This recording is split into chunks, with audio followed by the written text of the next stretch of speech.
This edition of the Hudson County Sports Podcast.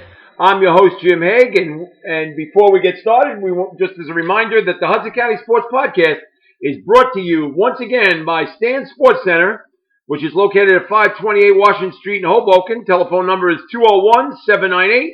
201-798-4466, and make sure that you keep Stan Sports Center in your mind for any sporting goods needs you have. And just remember that if you mention the Hudson County Sports Podcast when you go to Stan Sports Center, you get a 10% discount on all retail in the store. Not a bad deal. And we'll be talking more about Stan Sports Center later on. But now, I'd like to introduce my special guest. Without question, he's one of the top, in my mind, the top three track and field products that have ever come out of Hudson County, and certainly that ever came out of Jersey City. And he's really doesn't need any introduction. He's a member of the Hudson County Hall of Fame, the Hudson County Track Coaches Association Hall of Fame, and probably his college Hall of Fame. I don't know that offhand, but more than likely, I would imagine he is. And he'll tell us more about that in a second. And it's my friend Keith Davis. Keith, how are you doing today? I'm glad to have you. So, all right. So let's turn the clock back and go back to your childhood. And what part of Jersey City did you grow up? I was born across the Market Hague, like all of us. Not me. Imagine that. I'm a Hague, and I wasn't born there. How about that? Oh, really? Yeah, I was born in Greenville Hospital. My mother went into labor on the number 9 bus, walked up the block, and dropped me off at Greenville Hospital. So anyway. When I started out, I was raised on Atlantic Street. I went from Atlantic to Glendenny. I went to St. Pat's Grammar School. Oh, you did? Okay. I went to St. Pat's with Sister May. God bless her. God bless Sister May. What a great lady. And that's where I got involved in track and field. My favorite sport. Mr. Jim Healy was our coach. Jim Healy and I think Al Morley was the assistant coach. They were good guys, volunteer guys. And they started us running track. I'm sure you remember the Holy Name track meeting out Monday. Absolutely, yeah. Up at the Pershing Field. On the Cinders, right? Yeah, Cinders, it's about 660 yards. Yep. I remember going up there like that. It's tough to win because there's so many grammar school kids from Jersey City. Right. All right, now before you get into that, Keith, did you play all sports growing up as a younger kid before you got introduced to track and field? Did you play basketball, football, baseball, those things? No, I only street sports. Yeah. With nice streets. I played football. There's no basketball court. We did football, baseball, and a lot of swimming. Swimming was really interesting because I was a better swimmer, I think, than the track athlete. You're kidding. We had Harvard Street pool in the bank. Okay. And every day, there was no crime around that time because from 1 to 5, everybody was in Harvard Street pool. Okay. Unbelievable, really. It was the place to be packed, and we used to swim every day, Monday through Saturday, Harvard Street pool. Wow. And I love swimming, and unfortunately, it really wasn't any swim teams. So a sport like track and field was easy to get into because all you needed was a dirt stick and some grass to run on. So it was an easy sport. Yeah. Okay, so you weren't it. You didn't get a chance to play any organized sports at all before you got to St. Pat's? No. Wow. Okay, that's a shame because there was some like say Charlie Brown talks about how each public school had a team and he played basketball for PS14, but I guess there was no CYO at St. Pat's back then. We had CYO. In fact, I was just from CYO, and I used to go to CYO and they had a track up in Sky. Right. And I go to just events like that again, and we had the team posts and stuff like that. But in terms of sports, a lot of sports like that, again, I played in the streets. But the only organized sport I really got involved with was track. Okay. And the thing about one time when you talk about track, like the track normally really running, it's all, you could be all year round. You could be, yeah. Cross country, indoors, outdoors, and then you run with the summer. But we had St. Pat's like that again. We got pretty good teams. Very good. Okay. Now, so where did you practice when you were at St. Pat's? Did you go to Lincoln Park, or where did you go to practice track and field then? If you live in St. Pat's at Memorial Center. Yes. And the Memorial Center, like that again, you play basketball. We set the chairs up, you run around the chairs. Okay. St. Pat's had a nice, I guess we would call it the schoolyard, now it's the parking lot. Right. And that's you pretty much did the indoors. And the outdoors, like that again, you really didn't do a lot of practice. You pretty much showed up, did the best you could, you know. Okay. Did you know it? Did you know at an early age, Keith, that you were faster than everybody else? Could you tell? Like, I mean, like, say for instance, did you play like tag and then just run away from kids and nobody tried to catch you? We played that with Mustang in the schoolyard. Yeah. Where they would tag in, you'd be frozen, and you always try to be the last guy, you'd be dodging you guys like that again. So I really learned about running, but just running back and forth in that schoolyard. Just run all day.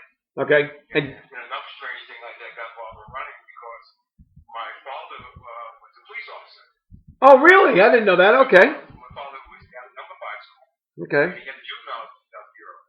So he locked kids up. Kids, oh, you didn't your father? They want to beat you up, so you have to run. And strange, and I was in them. You're coming from the same paths. So you come across a kid at 14, they always want to give you a hard time like that again. So you learn to run. You run, you sprint. And for me, we're sprinting from pretty much almost. Well, if you were running from number 5 school to St. Pat's, that was a sprint. That was that was a good run. It was good games. It was fun, you know. And I think grammar school was running track. I'll tell you, the real team at that time was Christ the King. Christ the King had a real track. And St. Paul Lacrosse. Really? Okay. St. Paul Lacrosse had one of the best grammar school teams in the United States of America. Wow. In fact, I remember they had this one kid, his name was Richie Drennan. They called him Rapper, as fast as Rapper. Okay. And I believe Mr. Fallon was coach of, Mr. Fallon was the coach up there. But they had a really good team, St. Paul Lacrosse. I go back over the years. Remember a young guy by the name of Paul Curran? Oh, sure. Yep. Paul Curran ran Muscle Catholic, he was the fastest guy in my Jersey City. Yep. Richie Kokosinski. And these are all fast kids. Okay. Fast kids. So I take them out. I'm going to run against them. Right. And then Christ King had what's his name? Terry Ray. Okay. Ray Hopkins. Brother Cooper. Bernard Robinson. I mean, they had some really, really fast guys. Okay. And unfortunately, I think a lot of guys like that again, they didn't follow up the sport in high school. I was blessed when I was in grammar school like that. Charlie Mays told me to run to grammar school. He knew my father, my family like that. And he kept telling me about going to Lincoln. Because, you know, being a Catholic, traditionally you went to Catholic high school. Right. I had 5 brothers and 5 sisters. My older brother, Wellington, He went to prep. That Wellington is your brother. Yeah, he played football. Oh, your brother, one of the greatest athletes of all time. I had no idea that Wellington was your brother. How about that? Well, he got me involved in track. Okay. The shoe plate to the fire hydrant. And he give you a head start, he will on you, know? Okay. And how much older was Wellington than you? He's 7 years older. 7 years older than you. Okay. Oh, so he was somebody to look up to then. And you said you had 5 brothers, 5 sisters. You had a family of 11? Yes. Wow. Okay. But with him, like again, I remember going to football games number 40. They give the ball, he runs for a touchdown. Great track athlete, but he was a scholar. One of the things he emphasized for us was getting education. And he followed me through my sports. And I think because of him being my big brother, I got a lot of breaks in high school. Charlie Mays, the Olympian like that again, was very, very good as well as Lincoln. And Charlie's in fact, when Charlie made the Olympic team in 1968, right. Charlie Wells and I trained with him because the Olympics were in October. Right. In Mexico City. And that summer, Charlie Wells and I trained with him in July and August, most of September. And we were down, we were in Lincoln Park. And I think. And how old were you then? 15. 15. Okay. 16. Okay. And I trained with Charlie. We was running like Charlie really had some talent, but we would run like we were doing sprints. And the sprints you couldn't go with Charlie. We found the farther that we could go. I would stay with Charlie. And I remember Charlie said to me, he said, "I'll tell you what, we're going to do some 150s." He said, "If you can stay with me like that again, you can get a good youth." Today, I didn't get good youth because we had 5 brothers, 5 sisters, so you weren't getting good youth. You weren't even getting good. Yeah, you didn't get humor. You had no humor either. But what we took off, I could get faster. So I don't owe a lot to Charlie. And Charlie Wells was one of the fastest guys that ever come out of the United States of America. Yep. He made all the U.S. USA teams. Yeah, still to stay good friends. But we trained with Charlie, and Mr. Payne was from us down every day. And Charlie really became a mentor to us. He never forgot that. And in fact, when he came back from Mexico City, he brought Charlie Green. Charlie Green came out third in 100 meters and won a gold medal on a 4x100 4x100, yeah. And he came to practice with us with the whole. He was at Lincoln High School in the gym. And he came down to autograph his spikes and gave his spikes to that Tyron Roth. Wow. Tyron Roth still had little feet. He gave his spikes, and it was amazing. And then what Charlie did was Charlie put some performance measures in place for us as an incentive. Like he had access to Puma suits like that. And he said if you ran a certain time, you get a Puma suit. If you did this, you got that like that again. So he gave us some incentives to do that. Okay. And back in those days, to get a Puma sweatsuit like that, you couldn't really buy a Puma. They pretty much just keep away. But Charlie got Pumas for us, the Puma sweatsuits. So even if you didn't run fast, you looked good, you know. So Charlie was very, very good. That's how we look at Charlie. Charlie's like uncle. I'm still close to Charlie's son Chucky. Still close to him. Yep. I was close to all Charlie's brothers, you know. And so during my career like that, I was blessed to have people like my older brother Wellington, Charlie Mays, Mr. Payne, who was our coach. Mr. Payne, I think, was one of the best coaches that come out of the state of New Jersey. Sure. Mr. Billy was assistant coach like that. So you had people, and then my mother and father. My father, he was police officer like that. He gave him strict. He made sure he went to school. If you lived in his house, he made sure he went to church. I was an altar boy. I loved being an altar boy. See that you got free wine, you know. So, a lot of good things growing up like that. I remember those things. I cherish my days. St. Pat's. I see some of those guys on Facebook. They remember you. I was at. I still go to St. Pat's. I'm a trustee at St. Pat's Church. Oh, do you really? Oh, that's great. Yeah. I've been going there for 68 years. Wow. Okay. I'm right there. Okay. And so I do a lot. I still got a volunteer work for church. I taught Sunday school there for about 40 years. Oh, that's great. And, but Sister May kept me involved, you know. So great lady. God bless her. She was a great. She was a great lady. If enough to get a hold of you, they keep you involved. So I enjoy my relationship with St. Pat's. You know, and I'm continue. Okay. All right. So when you first got into Lincoln High, did you know right then and there that you were going to be a member of the track team? But at that point, when you got in the late '60s, right? That was a legendary track and field program. I mean, did you know that you had a chance to scrape the surface there a little bit? No. Okay. When I got there, like your goal was to carry sweats or something. When I got to Lincoln High School, they had the state fastest mob relay team. Right. I think they went to the Penn Relay. Didn't they win the Penn Relays one year? No, they got 4. Oh, okay. I remember they had Greg Dawkins, the great man. Okay. John Jones, Walter Joseph, who's still good friends with this day. James Fish and Kenny Hall. Okay. They went down. They were the first team in the state of New Jersey run on the 320. Wow. And they went down to Penn. They had a really well. I think I lost to Boys High or something like that. They got 4th, and I remember they came back 2 weeks later and went out to Highland Park. They broke 320. Okay. And running 320 back, they ran 320 on cinders. And I remember as a freshman, watching those guys like that again. But Greg Daughtry, those guys, they were good to me. Yeah. They treated us with respect. We had a 880 relay team which went undefeated. It was Demon Jones, who was one of the fastest squeaks in the Hall of Fame. Cisco Domo was on the team. Okay. Cisco Domo won 2 Penn Relay watches and filled with us in the century. Larry Ross ran the 3rd leg. I ran 8th leg. We did lose. Wow. And then now when you come outside, all of a sudden they introduce you. You and Larry Ross run the same anchor team? Oh yeah.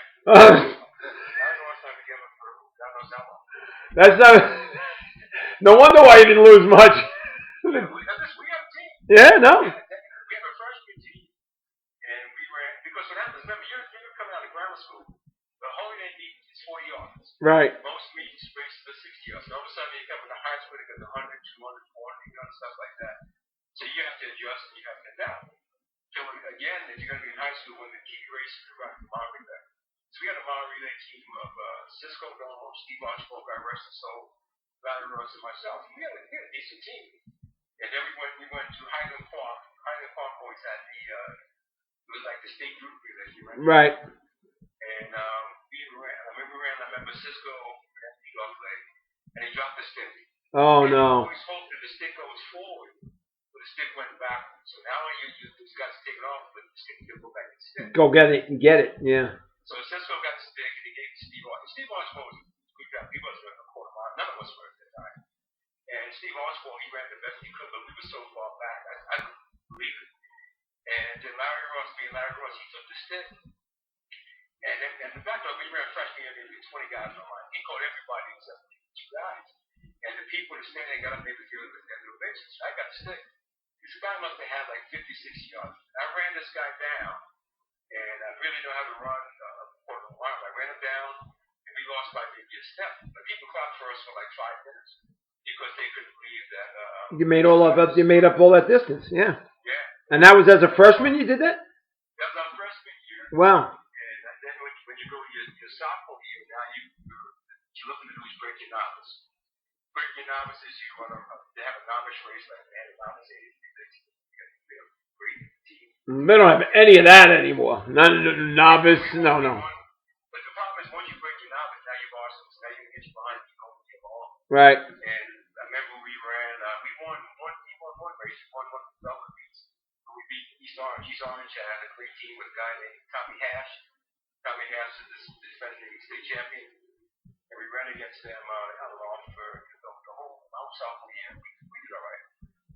But there was no indication that we thought we as good as we became. But one thing we tried to do is we tried to stick together. Most of those guys stayed on the team. And then in my junior year, I ran cross country. And running cross country, I stepped in a hole. Like that. I turned my foot. Oh, man. Actually, what I did was it was a fracture in the side of my leg. Oh, gosh. I didn't realize it, so I could finish the workout. And then I ran the city cross country meet. I think it was 2 mile. And Jose Smith was coaching the first. I was thinking, Jose Smith, there's something wrong with you. Really late. But it was somebody else. I said, listen, I turned my foot and it's killing me. But back in those days, you didn't have MRIs. No, you didn't do anything. Tape it up and go and rub some dirt on it and keep going. Yeah. That's exactly what I did. And I did the city meet. City meet is normally on a Thursday, and then the county meet is on Saturday. Wow. So when the guys came to my house to pick me up, and I said, listen, I can start walking. This is killing me. But back in those days, you didn't miss meets. You came down there, and I said, I can start walking. And I remember this one of the teachers, Mr. Gibney, and he's a teacher, but he's also a football coach. He took me to Dr. Smith's Timmy football. Mm-hmm. And he gave me an X-ray. I had no idea what an X-ray was. He gave me an X-ray. He said, your leg is broken. This is right down by where you angle it. And he said, we're going to have to probably break this or reset it. Oh, God. Oh. And I said, no, wait a minute. I said, you got to be shifting. I said, I talked to my father. And so he said to me, he said, does it bother you? It hurts like hell. I said, but I had no idea. And it was going to hurt even worse when he's going to re-break it and set it again. That was even worse. Yeah, and that's why I said to myself, so I had my father come by and talk to the guy. And he said, you can do these treatments like that again. But where the break was clean break. But when it broke with the calcium, the father was at fault. And so he said, we'll see how it's like that again. So now I was out for this beginning of my junior year. So I missed a couple of meets. But what it did was it made me appreciate running more because I couldn't run. Okay. And then when I came back, I had to run the opposite way because when you run track, your left side is the inside side. You don't lift, you mean to left. So I was training, I was going the opposite way, I was doing workouts. And I was training with the distance guys. And maybe I think because training with the distance guys, I got strong like that. But I believe also that was the summer that I trained with Johnny Pace. So I got my speed up like that. Okay. So I got the opportunity to come back. Now, Keith, before we go any further, how, from your standpoint, not being able to run distances before, what was it like? Was it a culture shock for somebody like you to run cross country, or did you not mind? Yeah. No, you hit cross. Remember, you're a young black guy. All you want to run is 60. You just want to run 60 yards. That's what you right. You're a sprinter. And then all of a sudden they say you should run cross country conditional. You don't want to do it. So you're out there to practice. And what I did was I really didn't know the course because I didn't want to know the course. But I wanted to be on a Zoom meet against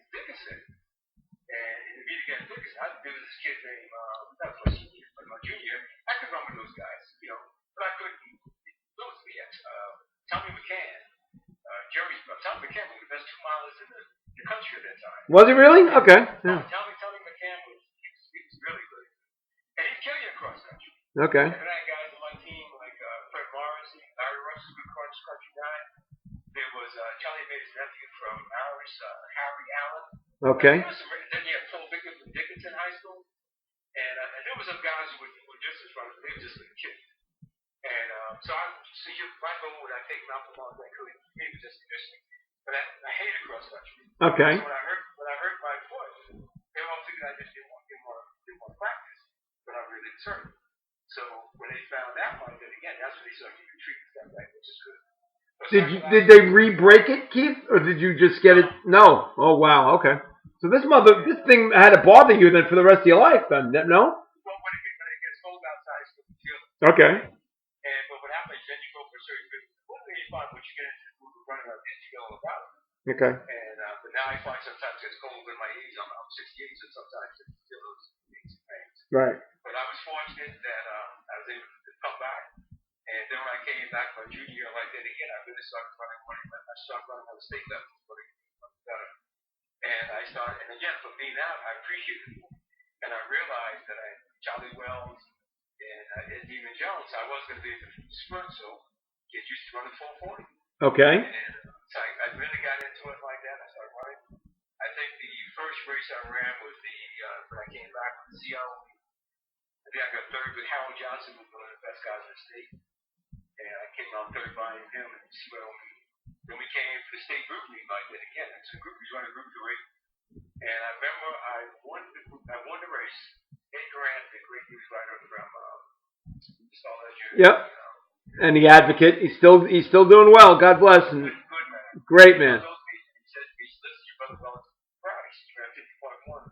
And at that time, I think the state record was 49.7, so 50.1 wasn't bad. So I won my group. Then the next week you come back for all groups meet. I came back to all groups meet and I won that. So I was with those state and I beat Harold Johnson, those guys. So you won the indoor state championship in what distance?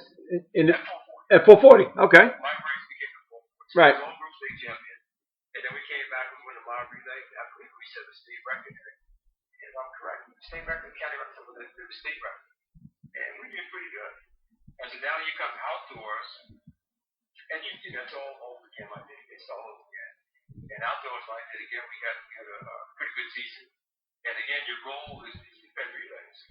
And I remember as a freshman watching Greg George and those guys run a good fight. All you want to do is go to fight and run. Right. In my sophomore year, I went down there. I was so excited to be there.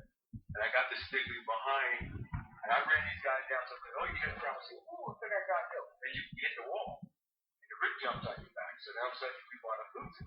Okay. And so I said to myself, I said, if I'm blessed to come back, I'll run smarter.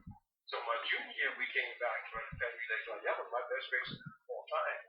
We ran in the 440 relay. We ran in the consolation race, which is normally run.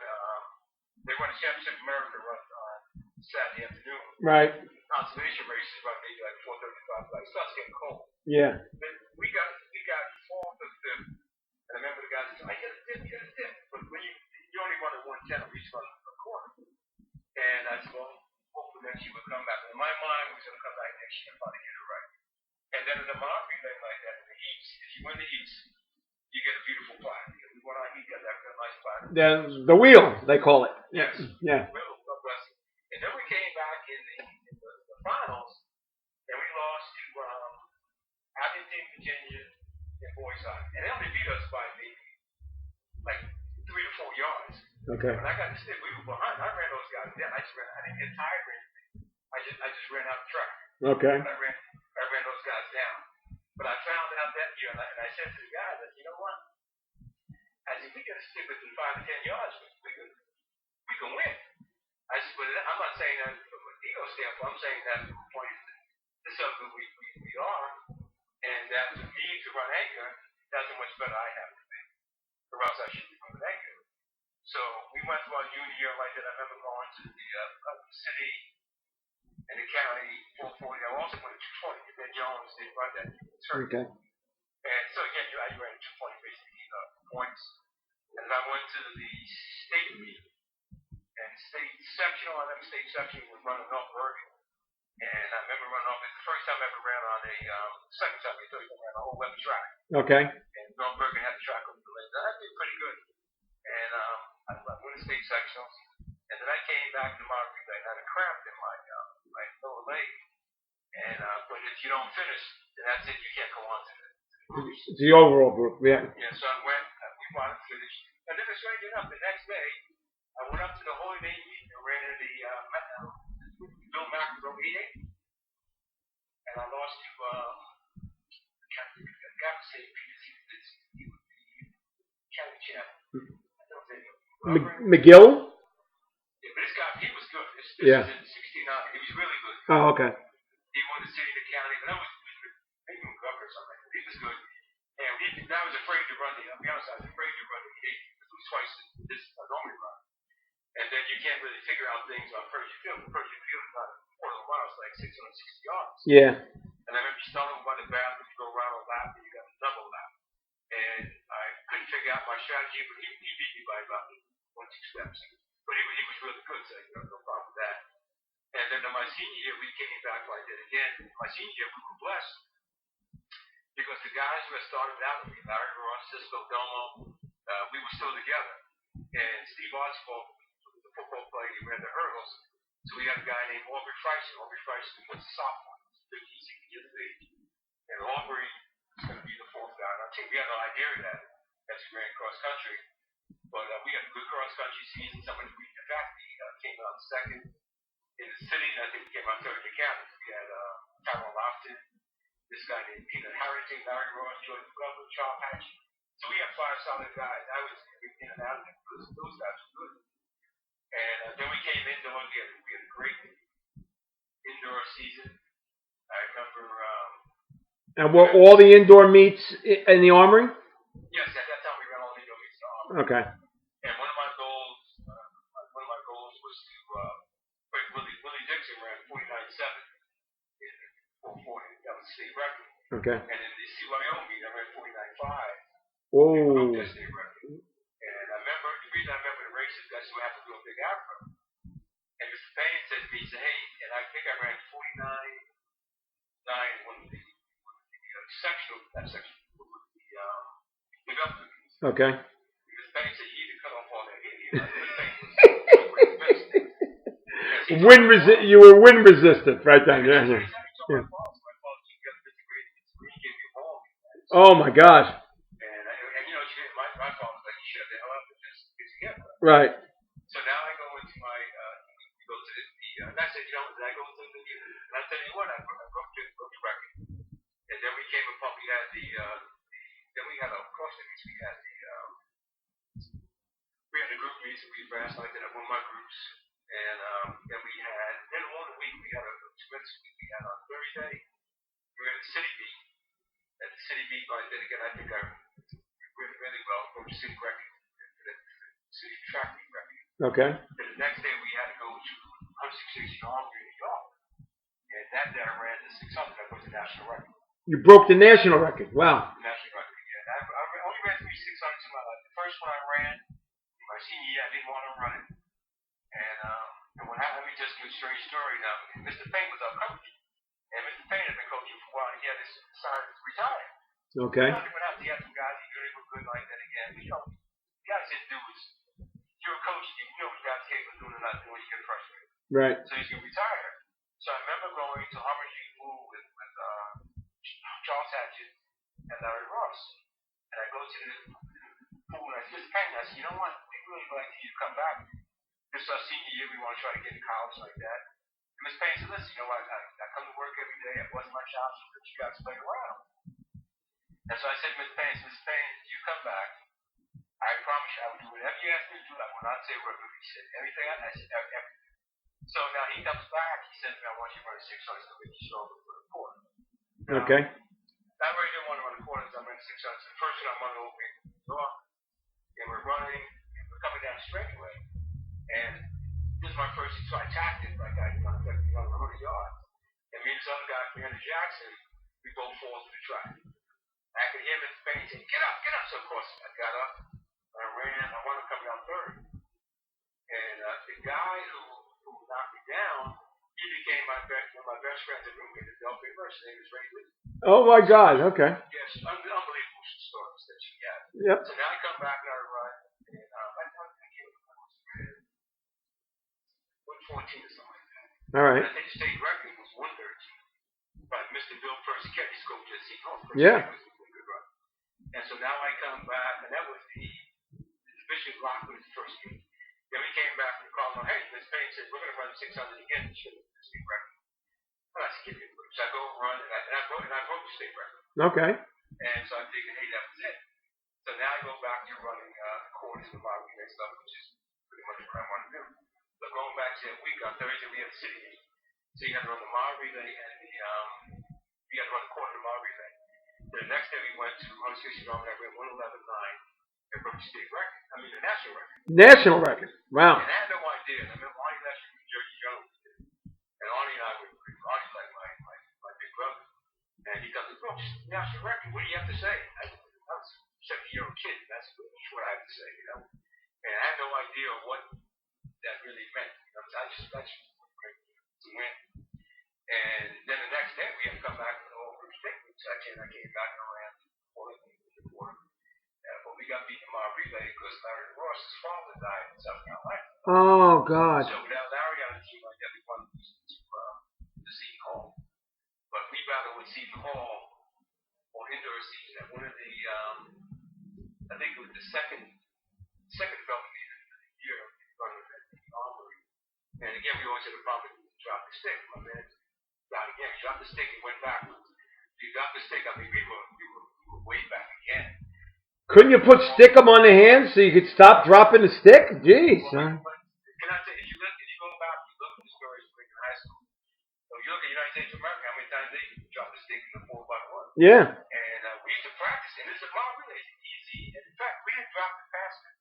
We dropped it because there's so many guys in that line in the armory, and there's no lanes. Yeah. So somebody just hits you, the stick goes down. The stick always goes backwards. So we go back and go over pricing for a great race. Larry Ross ran one of the fastest times of all time. I think I ran 48, 3 or 48, something like that, which is the fastest time I've ever run for a relay leg. And again, I was doing these things, and they really did register. They registered me down to older. But when I was a kid, they did. I remember Charlie Mays coming up to me like that. He had pushed him and this guy named Paul Miller. He had pushed the watch so hard, the watch stopped. And it stopped at 48 too. Oh wow. Okay. Miss Payne was telling me, hey, but again, you're a kid. My goal was to win for the team. We had struggled. We had been together for 4 years. Let's go out to winners. Yep. And our goal was to win every team title that which we did. Okay. We won the city, we won the county, we won the state, we won the eastern states. The eastern states, I think Charlie Wells won the 60. I won the 600. And I think we got second or third day that gives enough points to win. We repeat the same things in the whole group meet. So we had a really good overall team. So it wasn't just a few guys. And then we got outside like that again. You made you go outside with the pen relays. Of course. We went down to the pen relays. We won the 4x1. Yeah, Charlie Wells leading off was young Charlie Wells. He had six Domo ran second. Ed Jones ran the race for the back line. We were behind. And Ed Jones, man, you get to watch this guy. You get to appreciate how fast he is. And just see why we got him down. So when I got the stick, we would make quite a bit of third place. And but we won. We were blessed. We had a good lane. We almost blew it because of the trials. So you won your heat of the pen relays? But we won the heat. But the only problem we had with the heat was that we ran in the rain. Oh, okay. As it rains, you're going to want to go slower. So we ran slow like that. We got like 10 to 6. There's 8 lanes. We got 56 feet of time. But they gave us if you look at the pen relays have this yellow, I can't think of a metal bar in the track. Yeah. And if you get an outside lane, you're sprint like that again, it's more conducive to running on a regular track. So we were blessed. I think we got like lane 5 or 6, so that worked to our advantage. And then in the finals, we wanted to win the finals. We won the finals. We got 42-1. And at that time, it was a state record. It was also a pen relay record, so we were happy. And then later on that day, we ran the Championship of America Armory, and we won that. Yeah. And some of us lined in again, like Aubrey Price, said everybody, they all ran the fast times they ever ran. And but it was to me the blessing was that we did it as a team. It was the guys that we started out 3 years, 4 years together, 4 years. Only problem we had was we were getting ready to warm up. Mr. Payne protected us from the sun. He had us in the gym over at he spent the week in the gym, and so he liked to rub me down. And so he goes, he saw me rub me down first. And he rubbed my legs down, but for some reason he wanted to rub my chest down. And when he went to rub my chest down, the bottle of liniment that he had splashed my chest, splashed my eyes. Oh, gosh. And so I'm sitting there like that, and the worst thing you could do is put water. Yeah, put water on it, it burns up. Yep. No, it's the worst thing you could do is put water on it, right? Yeah. And Mr. Red, God bless him, Mr. Red was a nice guy. He comes to his water like me, so I'm crying, and these guys have never seen me cry in my life. And I'm like, holy shit, you know. And I'm like, then what happened, my eyes are so blurry, I really couldn't see. And I'm sitting like that, and they had never heard me complain that since the day I can't see. So also he got shakes. He told the guys, go outside, we'll figure it out. And Mr. Payne was talking like this, and your first concern is that you're right like that. So we went to the track, and we get to the track. Mr. Payne said to me, son, I'm going to tell you what. He said, you're good, and you're going to have many opportunities to win a watch. He said, but you told me Larry Ross is your best friend. He's never going to get this opportunity again. He said, you don't run. That's it for him. He's going to be good. He's never had this opportunity again. So, but it was never in my mind not to run, because these guys are like my brothers. We have been together for 4 years. Walker was like my younger brother because he trained with me every day. Right. And after that, he put forth like that again. He's the best sophomore quarter mile I think ever come out of state New Jersey. All those guys, they ran the race of life, and they knew that they had to keep us in the race because I couldn't run that ankle leg was only run. But what saved us again, I told you about that metal piece of the track. When I got the track, when I got the stick, we were behind Mount Vernon. And we had battled with Mount Vernon for 2 years. Mount Vernon had this guy on the team named Fred Singleton, who was a great quarter mile, and he went to Penn State. And the other guy, the ankle leg, was a guy named Bill Collins. Bill Collins at the time was one of the best quarter mile sprinters in the United States of America. He's still running world-class time now as a master's runner. This guy's been great his whole life. Oh, is that true? Really? Wow. Yeah, and what happened was their goal was always get in front of us. So if it's too far for me to get, I always would run them down. And this time, this is the first time they ever had to beat on us with Bill Collins and Anchorage. So they should have won. And Collins talked around the races like I was just like you were in part of my vision where I could see that track. So I kept bouncing and everybody kept thinking something wrong. I kept bouncing off the track, that gold bar. And that got me around, and I got close enough like this. I got close to the race. My eyes cleared up, and I could see Collins. I said, "Holy shit, man! I can catch this guy." But he ran out so hard. They kept coming around. I ran my normal race, and I got up on it. And I said, "If I don't go past this guy now, I went past him on the turn, and I held him to the finish. I beat him by maybe 3 or 4 steps, but it's more psychological than it was physical. I think that he didn't think he could beat me in the corner. But this guy was one of the best in the country. But just off of reputation alone, sometimes you get people like that. And I should never have, to be honest with you, I shouldn't have been able to catch this good see one. But it was all that. Okay. And we won. And then they took me to the University of Pennsylvania. Had my eyes checked and blew my eyes out. And after that, then I found out, I had problems with the sun. So really, you see me outside now. I have a special pair of red glasses out there when I'm outside. That's because of it, yeah. Yeah. All right. But again, I think you go back on like that again. This when you're an athlete, this is what you do. Right. There's no question. In my mind, somebody asked me this, never any doubt that I wouldn't run because of the respect I had. The guys on my team, Mr. Payne, Mr. Reardon, was a graduate of St. Peter's University. He went to school with my brother. He graduated from St. Peter's University. Good guy, Yep. track guy. And what he did was, when I took the SATs in my junior year, I didn't do as well in the reading part. I was on the 13th grade level for math. And Mr. Rand said to me, listen, I want to tell you something about I want you to get affected. He said, but in the minority community, he said, they don't stress your vocabulary like they should. He said, so now when you go to take a standardized test, you're not going to do as well. He was a teacher at Lincoln, so he said to me, that's what he coach, he said, but I'll work it out like this. Again, on this schedule, since you're already doing track can count as your at your gym. And during your gym period, I'm down here. I have locker room.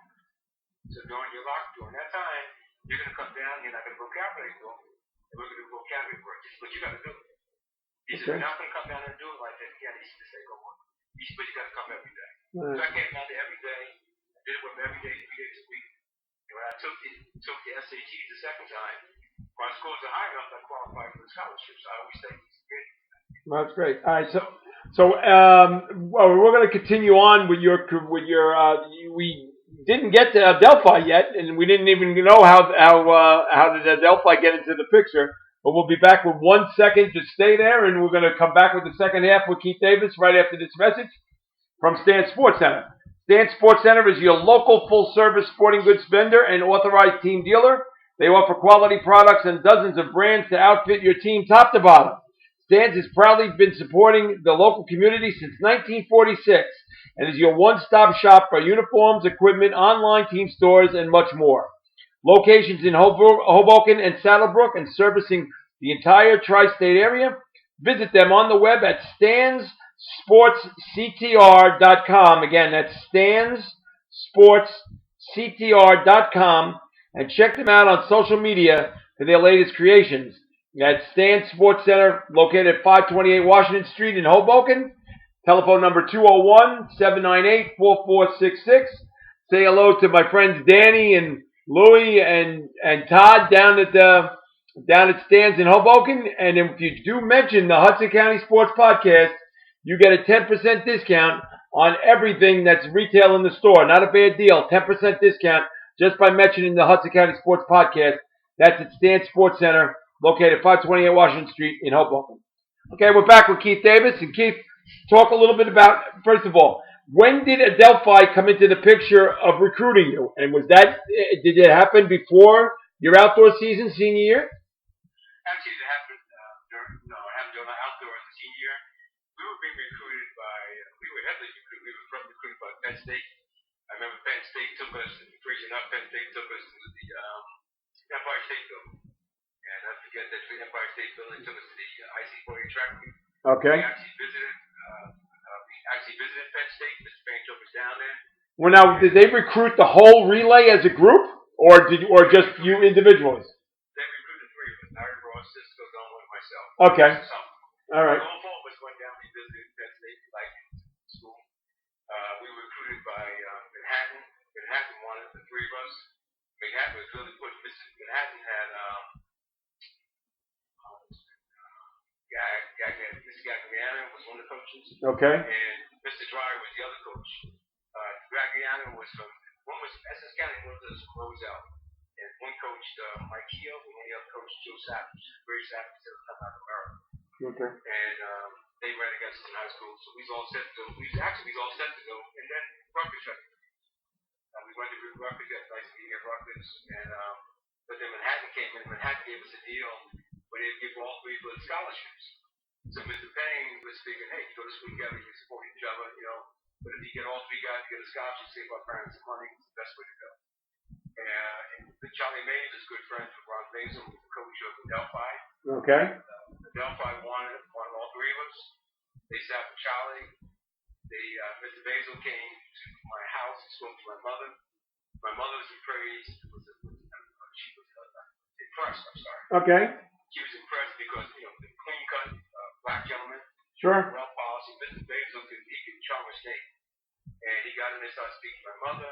Told my mother he was being a man, and that he was interested in athletics. But the most important thing to him was that we as young black men got a quality education, and he guaranteed my mother. He said, "I'll tell you what, when they walk in that door, they will have that piece of paper." He sold my mother.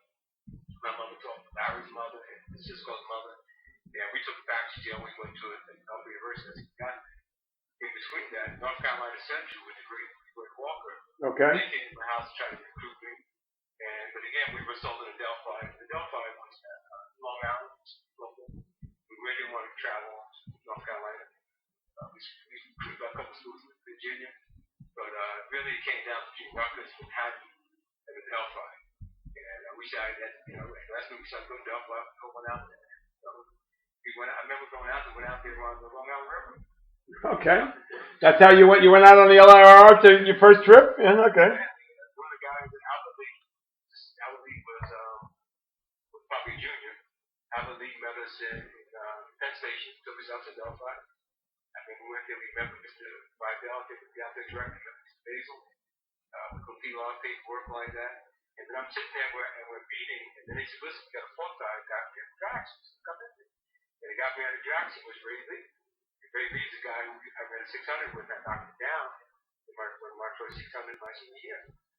And then we figured, I became roommates, became best of friends. Wow. All right. Unbelievable. All right. So, how was the track and field program at Adelphi, and did you help, or did you guys help to put it on the map? I think before we got to Adelphi had pretty good marketing. I think the college and everybody folks were marketing as individual guys. But they had two McPherson, Bob McPherson, Bill McPherson. Oh yeah. And Dennis Walker was a great sprinter. Oh yeah. Yeah. Kid Pratt. So they came in. One of the goals that Mr. Basil had was he felt that his team could break the world record in the Marine. At the time, the world record was like 14 and change. And he figured that he was capable of doing that. So he recruited us. We came in. And we figured we was going to run as a freshman Marine team, because in some meets you couldn't run freshmen weren't allowed to run. Right. So we couldn't run the IC20, we were in the NCAA's, and you could run all those invitational meets throughout the country. Okay. And I remember we went to we did pretty good. We won the ECY Invitational in Maryland at the University of Maryland. We won the Knights of Columbus. We won the Olympic Invitational. We won the Melrose game. You won the Melrose games. We won almost every race. Then we went down Wow. to the NCAA's, and we won the NCAA. We beat Tennessee. It was the first national championship and overall national championship on the Division I level for Adelphi University. Wow. They were very, very happy with that. What year was this? What year was this, Keith? Like 71? This is 71. 71 was my freshman year. Okay. Clive McPherson was, I think, because Clive McPherson was there. Clive McPherson was there. And Clive McPherson lost the 440 to Tom Tulip record. Okay. If you look at the photo, it looked like Clive McPherson won. He got a photo. Right. But it was good, and we wound up coming out. And then I think Ray Lee did something wrong jump. We wound up coming out maybe fourth or fifth in terms of the team title. So we all of a sudden now we became a nationally known power. And everyone did outdoor meets, and people had a hard time saying Adelphi. They call you Philadelphia, this and that. And because we had uniforms with no name on it. What did it say? A? We have gold shorts, and we have a white shirt with a brown and gold stripe. Okay. And so when you look at the paper, we saw the paper with the Adelphi, so the Adelphi, Philadelphia. And then one of the guys on the team used to be a sergeant in Gilson. That's Adelphi. So people started getting it. And I remember outdoors we went to, we won the Queen's Honor Relays. Queen's Honor Relays, the big meet before the Penn Relays. Okay. We went there, we did really well. And our goal at the Penn Relay was to try to win the 4x8 relays, 4x2, and the mile relay. Okay. So we went down like that again, and Adelphi had never really been able to. And we went down and we won the 8 relay, which shocked the whole country. Wow. 4 guys from the 2 guys, this was who was on the team? Richard Hardware, Ray Lee to me, to Richard Hardware, to Dennis Walker. Richard Hardware was a 1972 Olympian for Jamaica. Oh wow, okay. So we had a good squad. And then we came back in the mile relay. The mile relay was Ray Lee to me, to Dennis Walker, to Clive McPherson. And for us to win, we had to beat the best team in the country. At that time, one of the best team in the country was Tennessee. Yeah. And Tennessee had a young guy on the team named Donald Bonds, who ran the 8 relay. He and I ran at the Golden West in California, our senior. He beat me like 2 steps. He and I had a rivalry going on. Okay. They also had a guy on the team named Hugh McElhenney. Sure. Hugh McElhenney was good. I'm trying to think of that name. That was class. But they had a real good team. We won. Yep. So the first time, and that's the first and only time the Adelphi ever won at Penn Relays in like 60 years. Wow. So Okay. we had 2 titles. Then after that we had conference meets. The conference meet like that, my first conference meet, I was blessed. I was sitting qualified me first in the 440. I broke the conference record. And then we came back from winning the Marvelous. We was on a good track. And then we went to the IC4As. And we thought we had an opportunity to win the IC4As, beat Villanova. But Villanova had, they still had Martin Corey. Okay. Martin Corey. They had Ken Chapin. I think they had Greg Govan and Lamont Hunt. So they still had some really good guys. Okay. But and we won, I think we got third in the team titles. Because we started getting away from just the mob play. We wanted to be a overall team. And so we went down like that again. I think 5 won the 440. I came out second. Okay. We won the mob relay. So I got you came out second in IC4As? Yeah. Wow. And then we did Dennis Walker. Now at that time that was bigger than the NCAAs, no? The IC4As? No, IC4A to me is the best on the East Coast. NCAA is the whole country. Right. So it's like a precursor. But most of the top track and field programs in the country at that time were all on the east, on this side of the Mississippi. That's for damn sure, right? No. Except for UCLA, right? And then we went to. What happens is we were Division II. We went to Division II. We all won. And we went to Division I. That's when we had to run against UCLA. Okay. And what happened was we had they did an interview on us in Chapter News. Okay. After we had relays. And they asked Clyde McPherson, they said, Clyde, what do you think about UCLA? We're ready for it. We're going to beat them. Wow. And UCLA had Wayne Collette, who was the silver medalist in 1972 Olympics. Okay. John Smith, who still has the world record 440 yards. Okay. Martin Edmondson, who was one of the fastest sprinters in the world. And a guy named Reggie Eccles.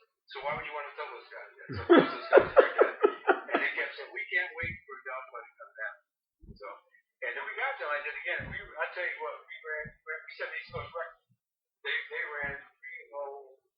They ran 3:04. And we ran 3:05.5. Okay.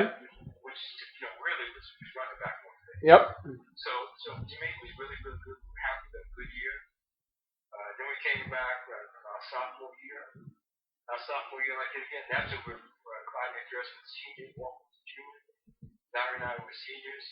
And we were doing really well. Most of the meets you have at that point now were up on City Army, Lumpies. And we were running really well. We did some really fantastic times up there.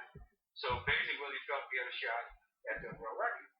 So now we're getting ready to, we're running at in the Auburn. And I think we run a sprint method. Brady Lee, who was our leadoff leg like that, again, he pulled the muscle. Oh, gosh. So now Brady pulled the muscle. Now we have to change the team around. So now they put Riley Ross on the team. And they moved me from second leg now to leadoff leg. So Brady started working me on my start line thing again. And I said to myself, the main thing what I'm going to do is I'm going to make sure that when we run this race, you don't want to run record. Larry's going to be so far in front that nobody can catch him like that. This way, they have to spot my team. Right. So we went to University of Maryland, and they were used to me running, coming from behind. And when I took off, I took the lead. I kept stretching out. And I gave Larry a stick. He had 10 yards. By the time Clyde McPherson got the stick, he must have 30 yards in the field. And we broke the record. We had 313. We had 313.7. Wow. And and we're happy, again, if you're young, you don't appreciate it until you get older. Right. So now the next week we go to the university, we go to the Spectrum in Philadelphia. And Sports International or Philadelphia Pioneers, with one of those guys, they were all the professional athletes and former Olympians. Right. And they said we got to get our work. I think it was Philadelphia Pioneers for a record. They went out there, they broke the record. They ran 36. So Clyde McPherson, we got to get the interview. Clyde McPherson said, listen, man, that's our world record. We got to get it back. So we got to run. So we get up on the track, and I think it was Tennessee, maybe Temple, maybe Villanova. And first time I ever full start in my life. Oh, wow. Because my goal was to get out front. And so I was walking up and said, listen, man, if you full stop, I don't run. But you be asking the box. These are the big guys talk to me. So I go out there and I didn't get out as fast. And but then these guys realized the only way he was going to beat us was to hurt us. And I wasn't that big of a guy. So one of the guys took me, the guy gave me a shot in the chest. Oh, really? And actually knocked me off the track. So I came back on the track. I waited my time like that again. I got around him. So instead of me giving Larry 10 yards, I gave Larry like maybe 5 to 6 yards. But having that, even now, what happened to 5 yards, you can run clean of everybody. Yeah. And Larry ran 47.9, which is unbelievable. The world record is 47 flat. Dennis Walker ran 47.5. Larry ran 47.2. We want to run 312. Wow. And a 11-lap track. I don't think anybody's ever run that from the same country. 11-lap track. Wow. So we got the world record back like that. It's happy. So now as we come back to run New York, run the Millhouse game. And when Basil took Larry Rose and myself off, and we ran 2 miles. Because we figured we could run. Ray Reed was put back in the team, put back in Cherry Streets. And they won the mile relay. And Larry and I ran 2 miles. We didn't want to lose it. Like Villanova and Ford like that. Guys were traditional 2 miles, yeah. And so then we came back for the Olympic Invitational.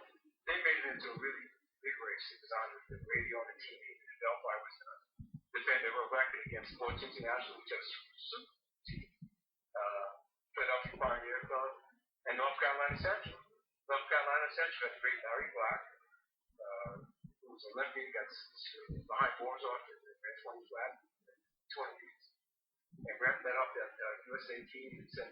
Okay. He ran the angle. You had Julius Sang. Julius Sang was a 43.4 mile. Got third in the 72 Olympics. He was on that team. Robert Lupu got fourth in the 72 Olympics, 800 meters. And Danny Melvin Bassett was up on the 400 meter hurdles team. Okay. They had a super team. So they came from North Carolina. And but those were all college graduates that were gone. They were men. You were now still a college guy, right? Yeah, they were super. But I tell you what, now we beat them for. I ran lead off. I gave Larry the lead. We had the 10 yards on them, 5 to 10 yards. But you got guys like Larry Black and Martin Graves, we're not going to beat those guys. Yeah. And when we set those world records, like you can't go into the game, you get 25, 30 yards from those guys. And I think what happened psychologically, I think, in my opinion, we were tired. Okay. And we probably needed to take a week off and rest. And we did. And we wound up losing. And so we did was, I think like a week later, we went to Louisville, Kentucky.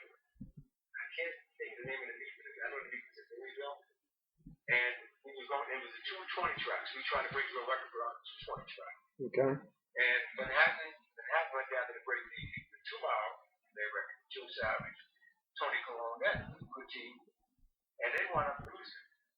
And I remember the coaches, these Curry said, we lost. I think they had a super team.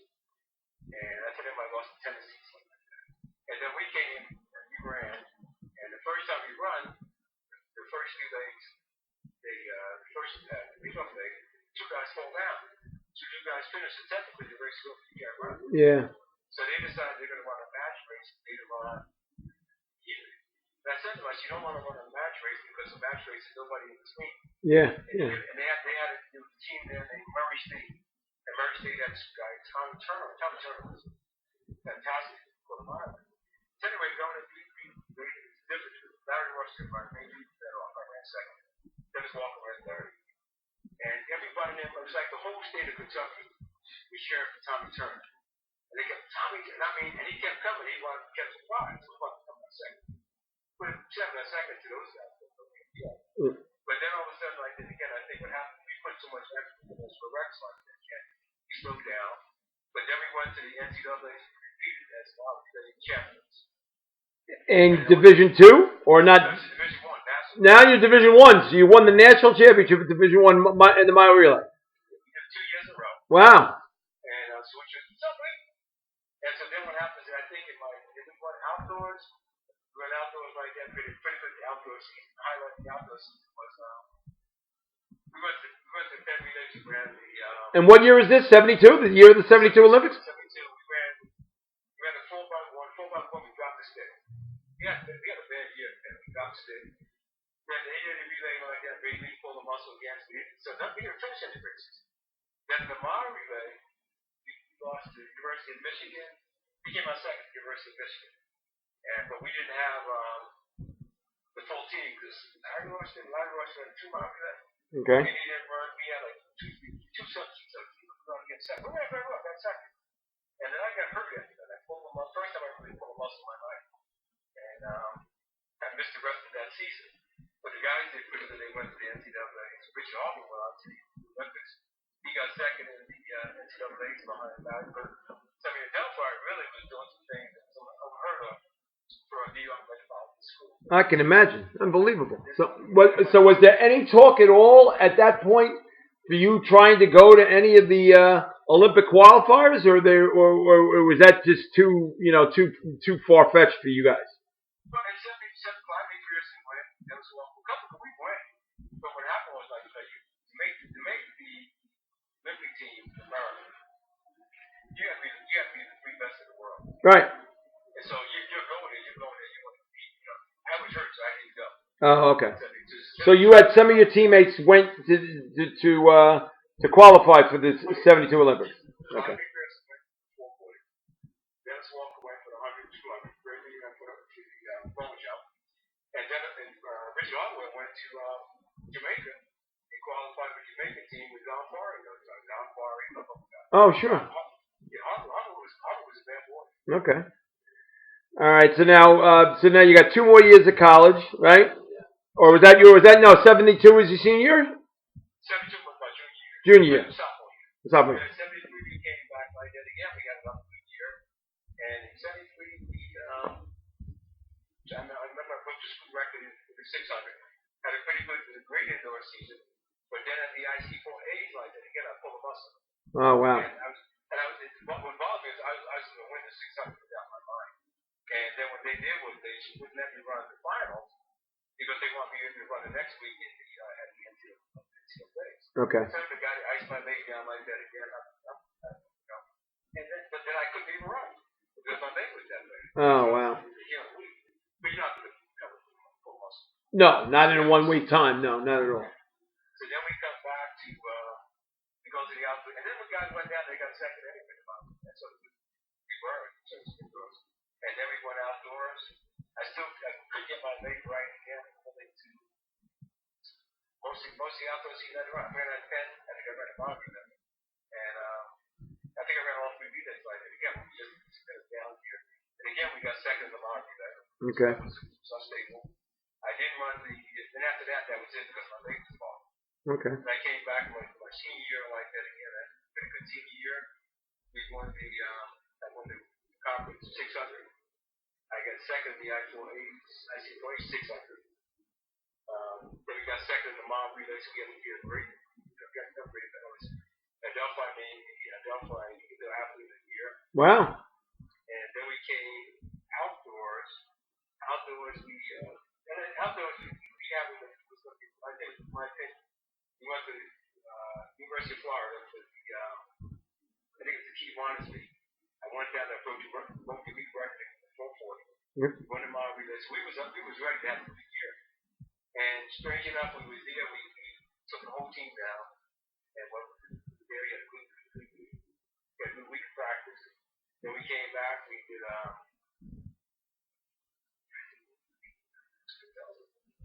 we had a good week of practice. We came back. We did Queens Island relays. So we came to Queens Island relays for 10. That was probably the best shape of my life. And we were getting ready to go. And then a couple guys wanted to go. Half the team would go to Virginia for the Norfolk event. So we set the team split up. So during that time, that was in April, it was right away. It was on Thursday. That Thursday, they had our senior dance. And so my concern was like, again, the guys going to a senior dance and somebody get drunk driving home. So what we did was we put things in place like that again so that the guys on the track team would be driving, that 2 people who were non-seniors would be driving. Okay. And I didn't go with that. I stayed back in golf. That's the golf one. The guys who were going to New York, they went. And as they was coming back, it was a very bad car accident. The Ray Lee was killed by a car accident. Oh no. And it changed the whole course or dynamics of our senior year. And you're young, so you don't know what to do. So You didn't think it like that. Okay, so we didn't go get any meets that weekend. Actually, we stopped practice. We actually didn't practice anymore. Went to the February. Oh, God. But it was such mentally, I probably should have stopped running. The mentally I was down. But we went to the February and we got second in the IC4 the IC4 division. And then we, in the mob relay, we used to qualify for Championship America, but without Brady Lee, we only qualified for the IC4As. We weren't coming out second to the University of Manhattan. But just psychologically, you just run up for it. Right. And I remember coming to that, and I just telling my coaches, I don't have it anymore. Yeah. Because this guy was like my best friend, like my brother, like 4 years. And I lost that extra drive that I had. So I really didn't finish out my senior year the way I wanted to. I regret that because in hindsight, I probably should have dedicated the season to him and run like he wanted me to. But mentally, like that, again, I just couldn't get over that when he died. Yeah, that's terrible. I remember being in the hospital when his mother father came. I remember the doctor telling his father, he's dead. I remember the father saying, hey, that's my baby son, but you never tried. Oh, God. I remember going to a funeral like that. And what was he, about 23? No, he was 21. 21. Oh, wow. He was 20 or 21. He was a young guy. And unbelievable, you know. And so again, like, it didn't end the way I wanted it to, but hey, we graduated. Adelphi University was very gracious because they gave him a posthumously. Yeah, posthumously, you gave him a degree? Yeah. We got to that. I remember seeing his mother just crying. And I felt so bad. Nothing you can say. All right, and what did you major in, Keith? My major was political science. Okay. And my minor was sociology. So I got my degree relatively a lot. I came out, I went to work for the city of Jersey. I worked for Division of Youth Services. I worked at we had a teen center on the 7th Avenue. The old Salem, it's probably Salem Church. I can't think of it. It's like a community house, Salem Center. Okay. And I worked there for like maybe 6 to 8 months. Then I went to work in the youth services building. That became a job development, helping youth get jobs. Okay. And so I did that for like a year, and I became the assistant director. And then when they started changing funding around like that, it changed ways that I think Jordan. Yep. And they started changing things around. I worked under Bill Mackey, a great guy. Great man. Great man. Yeah, and I feel blessed to have good people in your life. And then when I left there, I went to work for the Corporation for Plumbing Training, the CETA program. Right. I started out on the youth program. They liked what I did like that. They made me manager. I became manager of the intake unit. And then I went from the intake unit, I became the deputy director. I was deputy director for maybe like 20 years. Oh, wow. Okay. Every time I got a new mayor, I'd become the active director. You know, things on. And you got used to it after a while. Right. So my goal was, you know, if I can stay here and make it till I'm 62 and I become director, and the mayor goes, I can retire and walk away. Right. But I think what they did was I might have been, I was director for 10 years. I think I became director when Healy first came in. Yes. He made me director. I checked for about 10, 12 years. Okay. And then when Philip came in, they moved me back to deputy director. And Jim McGreevy became the director. And he got into politics first. Right. So I turned 65. They didn't force me up. I knew the game worked on the wall. So I retired. And I was home. I got a phone call from the Honorable Tom G. And Tom said, listen, I want to sit down with Tom. He got the thing. I'm sitting down with Tom G. And they offered me a position. I said, Tom, I said, you know me for years. I don't want someone else's job. You got something else for me. And there was a position I wanted like that, but they wanted to give me they had created at the jail. That's got me called the correction center. They were trying to create a in-custody job training center. Okay. And they had been running job training for 2 years. So they plugged me in as a director, and I was blessed to work under the guy with Frank Miles. Okay. Frank Miles was the director out there, good guy. And Director Evans, what's his name? Ron Evans, board now for the board, director, good guy. And so I had good people out like that. The beauty of the program was that we had, in the morning, we had guys in the community who at least on a GPS bracelet. They reside in community recreation housing, which is paid for county funding for the welfare. Those guys get Medicaid, they would get food stamps, and they got housing. Wow. And then they would come to us to get training from 9 to 12. We had a training guys in hospitality field customer service because those fields take guys who have defenders. A lot of the guys who are trained and got jobs. Then we had a contract with the National Career Institute for the construction training program like that because that's another field where guys get jobs and got defenders. So we were very successful. These guys come to us in the morning. We had a bus pass given to them again by the community integration program. Then in the afternoon, like again, we had guys who actually incarcerated. They come to us in the afternoon from 1 to 4. They were in the same two programs like that. They had opportunities to learn. And while they was incarcerated, like that again, the correctional center they have integrity house. They have a residential drug treatment program over there, so guys can really get the treatment they need to internalize around. Okay. They have a quality education program on the top of the They actually have a treatment prep program, basic skills program. We merged it out like that again to Lafayette County School of Technology. They had their staff come like that again, and the correctional center actually came and sounded like a GD testing center. Oh, wow. Okay. So we had guys getting tested at GD. These guys are getting the GDs. Things are good out there. Okay. And then through training and integration like that again, they provide, mental health and mental health services, drug treatment counseling, stuff like that. And the jail itself has a contract with the, I think it's WellPack like that again. And they provide the whole wealth of health services out there. Okay.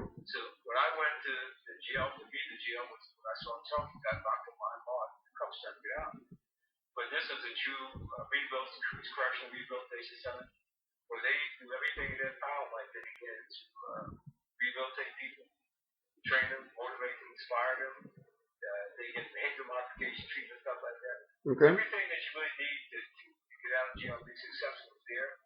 And then the beauty of it is when you get released on the GPS ratio, you get released on your housing.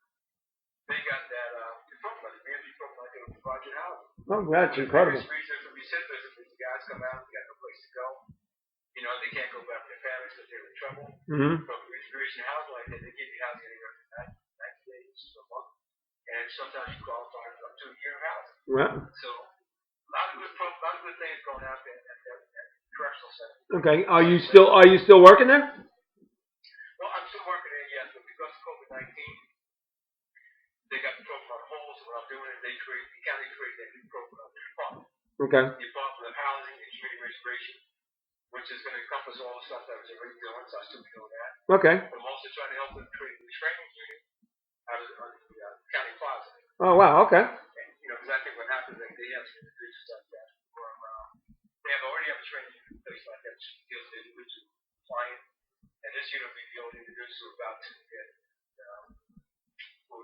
non-compliant or maybe get ready to get sanctioned or coming off the sanction. Okay. And they put together a training unit together with some specialized community service workers, social workers, and the proper counselors like that. Beautiful. So these individuals will get that proper one-on-one treatment service training they need. So we can get a permanent offer welfare, they can maintain the housing and stuff like that. So, Beautiful. so exciting things going on in the county. Good. Part of all that stuff, I'm happy. Good. Well, Tommy DeGeese is a great man, so you hooked up with a great man. All right, now tell me a little bit about your family. Are you married? Do you have any children? Oh yeah, I've been married for 21 years. My wife is Susan Young. Okay. Young Davis. Okay. She's the school nurse at Snyder High School, so she's living her life. She loves Snyder High School. Okay. She has this Snyder Art. Even though I went to Lincoln, I'll try. It's crazy. Everybody says, yeah, no, that's my wife. So I'm still like. Okay. I have a son. My son is probably 41, which years of age. He's been 17 years on the Bayonne Police Department. Oh, wow. Okay. He's a 9-year veteran with the U.S. Army Reserve. Yes. And for the last 2 years, he's been with the U.S. as far as prosecutor's office. Oh, okay. All right. So he recently got remarried. He has a 9-year-old daughter, so I'm very happy. So you're a grandfather. Okay. Yeah, and I have my oldest daughter, Okiker. My son's name is Kyle. My oldest daughter is Okiker. She is an educator. She works for New Jersey Education Association. She just completed her PhD at Rutgers. She got a PhD at Rutgers in education. She just Okay. Her husband is Keith Price. Oh my gosh. Okay. Right. So he could get you. Your son-in-law can get you some Lincoln stuff, and you can wear that and flaunt it in front of your wife. See, right? That's it. Yeah. And I have two grandkids of them. And my granddaughter, Sage. She's a great athlete, a great basketball player. She plays soccer. And she also Keith plays. lets me know. He lets me know how good of a basketball player his daughter is. He lets me know. No, she's good. Yeah. I mean, she dribbles with man. She dribbles with one man, takes it down the court. And then my youngest daughter, Nicole, like that, she has a master's degree like that again. She works in. I know it's the medical, but she's very good. Okay. And she doesn't have any children. I have three grandkids. They're very happy. God bless. So you got a great family. And you would think when you put it all together, did you ever think that when you were a kid going to St. Pat's and just running away from people that were chasing you in the courtyard, that it would end up having a great career and all the world records and going to college and doing all the things you did? Did you ever think it would all lead to this? No, I mean, I'll be honest with you. I was having a conversation with my mother, and we was talking, and my mother, and I had never gone to her. My mother said, "Do you realize?" I didn't send her to college. Is your mother still with us? No, my mother passed away about 4 years ago. Okay, very sorry. My mother was a big, I appreciate it. My mother was a big sports fan. Okay. She loved reading your columns. Really? Okay. Well, God bless. She was good friends with Miss McDonald. Oh. Dispatch. Okay. Yeah. And but anyway, she loved mother and loved sports. But it was in that time. You have to do everything that my mother said. I didn't send her to school. Get a scholarship. And it never dawned on me until I got older that I went to college for free because that scholarship. Right. So when I left Adelphi, I started coaching Arkansas track. I ran Arkansas track on my and we set a sprint. We set the American record in sprint method. And the team was I ran the first leg at 4:40. The second leg was Greg Daughtry. Greg Daughtry, the great sprinter from out of Walker State Lincoln High School, state champion Lincoln High School, should be in the Hall of Fame. Okay. Third leg was David Jones, who is the Hall of Fame. And the second leg was David Norton, a great sprinter from Mount Snyder. Okay. So what you do is you put together a couple of generations of the greatest athletes that come out of Lincoln Snyder. And we went to Mexico at the AU Nationals. We came out, I think we came out second. But by virtue of us having 4 Americans on our team, we got an American credit for American record. Wow. So is that still American record for the Masters? No, I doubt it. Oh, okay. Because again, I was a great athlete. Come a long time. Yeah. Because anybody might have beaten out 106 straight Auburn at the fast track. That's a huge fast track, right? Listen, I would love that brother. Strangely enough, I set a national record 111.9. And Charlie made Sunday over. He said, "You got to come over here." It's because they got you on the board. He said, "Because you still have the record for 6 minutes." That record must have still existed because nobody's ever run fast on flat 4. They want to get that 111.9. They ran, I think, 111.7 on the new Auburn track. Okay. That's only 2 tenths a second. I'd have ran 109.7 on that track. Right. Okay. And Chucky Mason said, "You got to come see it." But I think we don't care. But Chucky Mason. It'd still be a thrill for you to go over to the armory and see your name on the wall, though, wouldn't it? Yeah, well, but again, as you get older, you got grandkids. Not even so much old. You want to watch sports. Right. You want to watch sports. You want to go see it. The greatest honors I had were going in that Hall of Fame.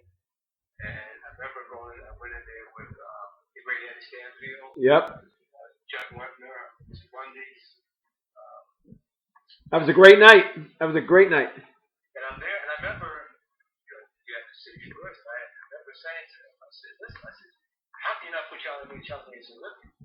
Yep. Because Charlie Mays in politics, he wasn't in. But I never respect. I ran track. I knew who I was and who I wasn't.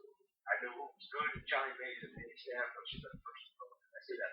Right. Well, the reason why Charlie Mays wasn't in the Hall of Fame had nothing to do with politics. It had to do with the guy who was the executive director of the Hall of Fame at that time was an oversight. He just naturally assumed that Charlie Mays was in the first class of the Hall of Fame when they first did it, and I was not part of it when the first class came around. So then finally, I don't know if it was you or somebody pointed out to me, said, Charlie Mays is not in the Hall of Fame. I said, get out. And I had to look in the program, and sure enough, but he got in. We put him in eventually. But Charlie Mays, that's back.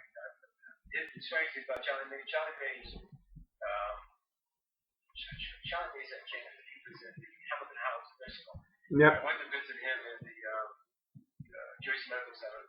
He wasn't conscious like that, so I kept coming to see him like that again. So they finally released him to the nursing home. He was on the same floor with my father. Oh, is that really? Is that true? Wow. Yeah, my father, and Howard, the great Harry Laurie, his mother was also. Oh, wow. So I'm going up trying to go see Operate. And I remember sitting with Charlie. And I remember Charlie always bring Charlie Jersey Journal. We were sitting in the car. As a child, I said, "You get out and do what these doctors say. We're gonna get together with Charlie." Charlie said, and I go to the therapy. Charlie Mays would be on one side, my father would be on the other side. And my mother used to babysit Charlie Mays, so she knew Charlie Mays. Yeah. So you got that Charlie Mays is telling the doctor how my father got in trouble, stuff like that. And my father was telling him, "Hey, there's Charlie Mays living over here. Charlie Mays is like God does." So anyway, Charlie got out, and Charlie passed that April. And I remember, talking to Chucky like that. And the day of Charlie Mays' funeral, my father died. Oh, you're kidding me. Wow. And then a couple of days after, Harry Laurie's mother died. Wow. I used to go to visit the graveyard quite often. My mother, my sister, a couple of people.